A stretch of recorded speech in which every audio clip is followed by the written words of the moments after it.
Good evening, folks. Welcome back to another DWC review. And this time's a really special release, and it's special for a number of reasons. One, it's a company that no longer exists. And two, it was gifted to me by a very good friend on the page, who you probably all know from our lives, Mr. Michael Lowe. And he contacted me a few weeks back. And as you know, Michael, he collects World War One and lots of World War One artifacts. In fact, he's probably got one of the best World War One collections in the Northern Hemisphere, and that's not like, and not just in terms of like diecast models, but in terms of rarities, collectibles, and all sorts of stuff. In fact, he's just been over to an aviation fair over in Belgium, and typical Michael went going to sell stuff and probably come back with more. Well, yeah, long story short, he contacted me the other day and he said, "I've bought you something." And I was like, "Okay, like what on earth?" He bought me, like, expecting some sort of practical joke to come through the post. And he bought me this absolutely gorgeous Carousel P40B. And for those who know, I've just done the 148 scale model review of a P40, and this is exactly the same P40 but by Carousel. So it's a bit of a voyage into the unknown for me, because I've never had a Carousel model. I remember seeing these in Model Zone many years ago and never purchased them because I was obviously into 172. But I'm really excited to get into them. So look, first and foremost, thank you, Michael. That is one of the most generous things anybody's done for me, especially in this hobby, and I'm incredibly grateful to you, mate. So thank you so much. So let's get into this bad boy and have a little look. So Carousel, they're now defunct 148 model maker, and they knocked out stuff like the Curtis Hawks, P40s, and I believe Me-109s and various other aircraft. So this is a P40B. I don't know if you can see on the side. It's got this lovely motif of all the operators in the world, including obviously the RAF, the Italians, the Luftwaffe, the Americans, and on the side we have the details there, which I don't know if you can see. It's a P40B, Pearl Harbour, 47th Fighter Squadron, 15th Fighter Group, Iowa Field, and his Second Lieutenant George Welch, DFC, which is the 160 P40. And the model comes with this flap here, I don't know if you can see, and you can peel that flap because I've got to try and get my fingernail underneath it. And the model is presented thus underneath there. So quite a bit to get into, a little bit of assembly potentially required. But this time, let's get her out of the box. So I've taken the first layer of polystyrene off there, which is held on by two caps on the end. So you can see the two plastic caps. And then, of course, we have the model itself, and we have two bags. And everything is wrapped up in those bags, as you can see in little pink. All sorts of bits and pieces in there, including wheels, pilot, and of course the canopy as well. And underneath, which I think is really cool, is a display base of some sort, which I'm going to flip out now. There we go, a little display base to put your aircraft on as well, which I think is really cool. Now, rather than you watching me put the undercarriage in, I'm going to put it all together, and then we'll talk a little bit about the model itself. Right, so this is out the box. So the actual box comes with like a clamp there, and I believe you can probably use that as the stand as well by putting, if you want to put the screws back in through the two holes there, and there's two holes in the bottom, which we'll get to in a minute. But let's go through the whole host of bits and pieces that we've got in the box. So first and foremost, we've got the display plinth, which I think is really cool. We've got the two types of undercarriage, up and down. Definitely without a stand, it sort of takes away the look of the aircraft, but it is what it is.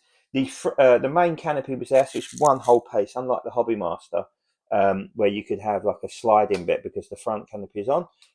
It's just one whole piece like that. You've got Mr. George Welch himself. There he is. You've got the tail wheel down. You've got the tail wheel up piece there. And you've got two bits for the undercarriage, almost like the doors as such. And what's really good, two screw holes for the two screw plugs if you're going to display it wheels down. So let's put her together. So first thing, put Mr. Welch in, who we'll talk about shortly.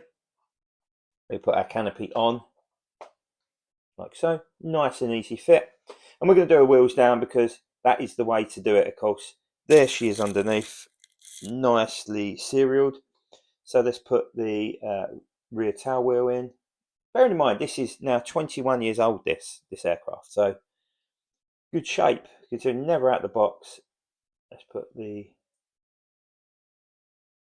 check which doors go in where. Pardon me if I get them wrong. I think they're right. Maybe not, actually. It should be in there. No, it was right. My bad. Or maybe even the wrong way. But I don't know what I'm doing. Help me out here, folks. Doors are on.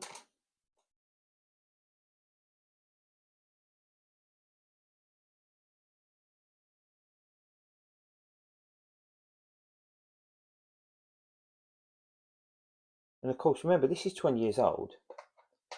One of the things the aircraft has, I don't know if you can see that, is magnets. For an aircraft that's 20 odd years old, I'm just going to put these on without putting these doors on, pardon me.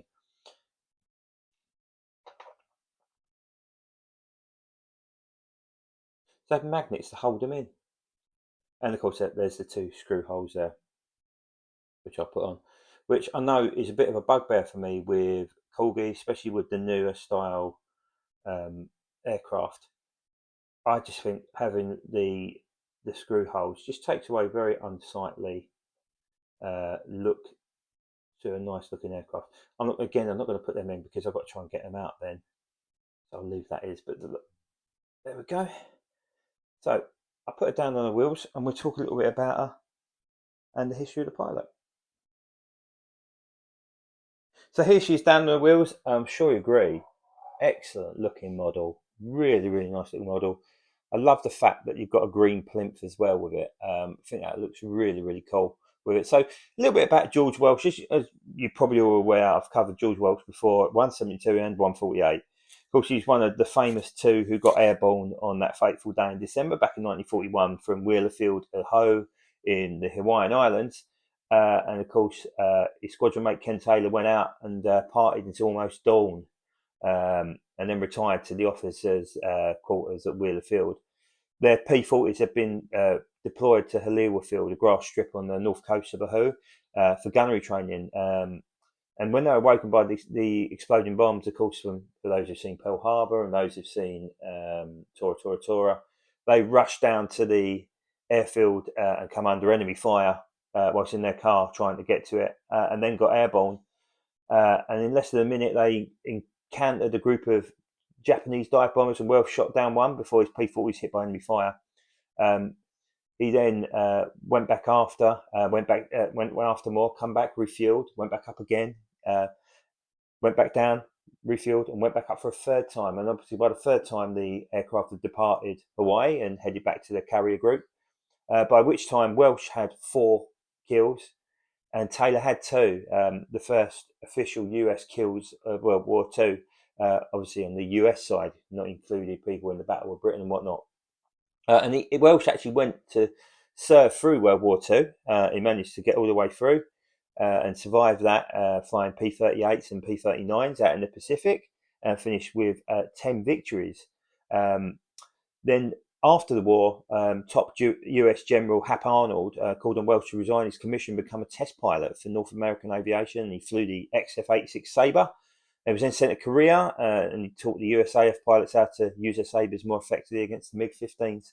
But unfortunately, lost his life testing an early production F-100A Super Sabre when pushing it to its limits in October 1954. So a real hero of the United States Army Air Force, and then obviously US Air Force when it became that post-war as well. But a little bit more about the aircraft. I think this is absolutely brilliant. It looks like a P40. It feels like a P40. The canopy is probably a little too flush. You must be really, really picky. You've got the gun sight at the front there as well. Of course, this has never been out, but I really like this. The colours look spot on. The serial looks spot on as well. I love the underneath. I love the propeller. It's got the standard silver propeller there, which spins. I don't know if you can hear that, but makes a lovely noise, almost like a real engine there. It's got a lovely spin to it. No droop as well. Well built, well put together. And again, for an aircraft that's 21 years old this year, um, it's in, using magnets.